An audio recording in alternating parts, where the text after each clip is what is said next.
to this week's Movie Math, giving you an in-depth analysis of the box office for the weekend of December 9th, as audiences continue to be unimpressed. After not bothering to release any movies on a national scale the previous weekend, Hollywood punted rather than swung for the fences with New Year's Eve and The Sitter. Offended, audiences stayed home, resulting in debuts that were even lower than their low projections and a box office that is the lowest since 2008. Unbelievably, New Year's Eve was able to top the box office with $13.7 million, a mere shadow of Valentine's Day's debut last year. However, to be fair, Valentine's Day actually came out for its holiday, while New Year's Eve is still 3 weeks away. And considering that there are no wide releases planned for December 30th, perhaps a fatal scheduling mistake was made. But while Warner Brothers can at least claim to have learned a lesson, what scapegoat can 20th Century Fox point to for The Sitter? The Jonah Hill star debuted in the number 2 spot with just $10 million, and its DOA status seemed imminent from the beginning. A much slimmer Jonah Hill has been doing the publicity rounds these days, not to mention a fun online ad with Sam Worthington for Call of Duty Modern Warfare 3, making The Sitter seem like it was made ages ago. Then there's the fact that the pick seemed to have no clear audience in mind. Young males aren't too eager to watch a bunch of kids on screen, yet the comedy is way too raunchy for families. I mean, it's not like Kindergarten Cop, The Pacifier, or The Spy Next Door featured their action stars shooting co-stars in the head or delivering major beatdowns. Yes, it's not been a good year for Jonah Hill, with The Sitter flopping and his new animated TV show Alan Gregory on the verge of cancellation. Then again, word is he might just get a Best Supporting Actor nod for Moneyball, so it could be all good. Hollywood, the most expensive and glittery game of Chutes and Ladders ever.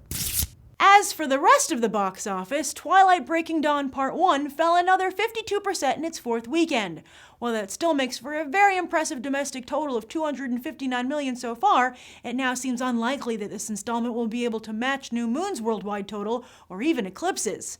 Looks like Summit Entertainment has planned this franchise out perfectly as it looks to wrap up just as audience interest expires.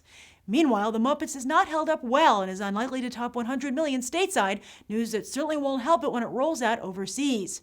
Perhaps the same-day worldwide release would have been a smarter move after all. Another movie that also probably won't reach 100 million is Jack and Jill, making it Sandler's first mainstream comedy not to do so since Little Nicky. Uh-oh. Arthur Christmas, though, is still holding on by its fingernails, boasting just a 10% drop, but not from a very high height. Hugo is also staying relatively afloat, dropping just 19% thanks to strong awards buzz.